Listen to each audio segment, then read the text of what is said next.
यद्यपि कि यह सुंदर सा अच्छा सा सूत्र जो हमारे जीवन की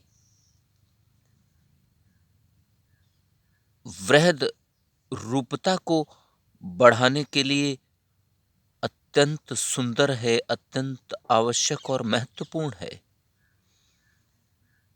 इस सूत्र के सहारे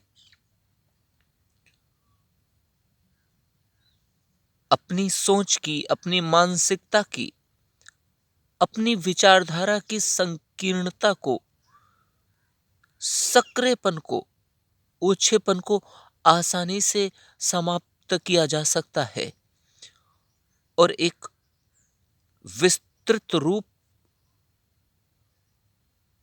की विचारधारा को तैयार करके एक अद्भुत जीवन जिया जा सकता है। परंतु सामान्यतः हम मानव ऐसा कर ही कहां पाते हैं।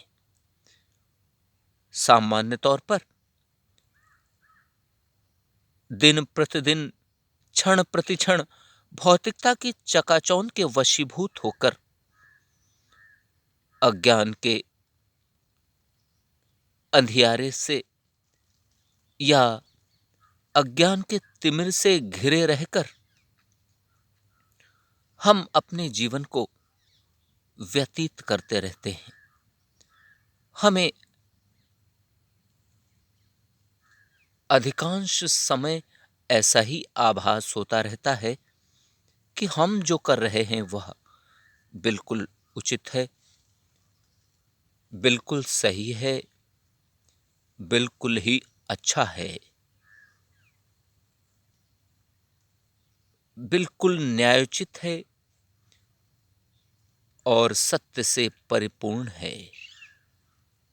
परंतु सच तो कुछ और ही होता है, वास्तविकता तो कुछ और ही होती है।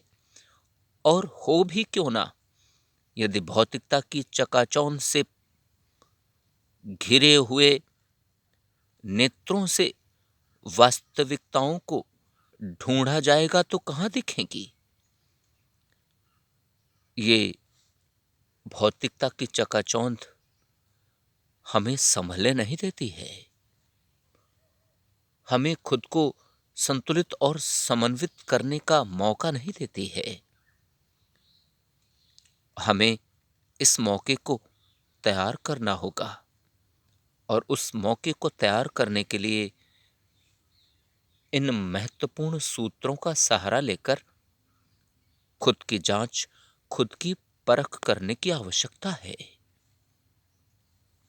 निर्णायक रूप से जब तक खुद की जांच और परख नहीं की जाएगी, तब तक वास्तविक रूप निखर कर सामने नहीं आ सकेगा। और जब तक हम अपने खुद की सोच की संकीर्णता को, सक्रियपन को या ओछेपन को जानेंगे नहीं, पहचानेंगे नहीं, तब तक हम उसे वृहद रूप देने के लिए कोशिश कैसे कर पाएंगे। बिना कोशिश किए सफलता भी कैसे हाथ लग सकेगी। फिर तो ऐसे ही यह जीवन निरर्थक सा हो जाएगा। हमें समझना होगा, हमें संभलना होगा, हमें संतुलित और समन्वित होना होगा। तभी हम एक सुंदर,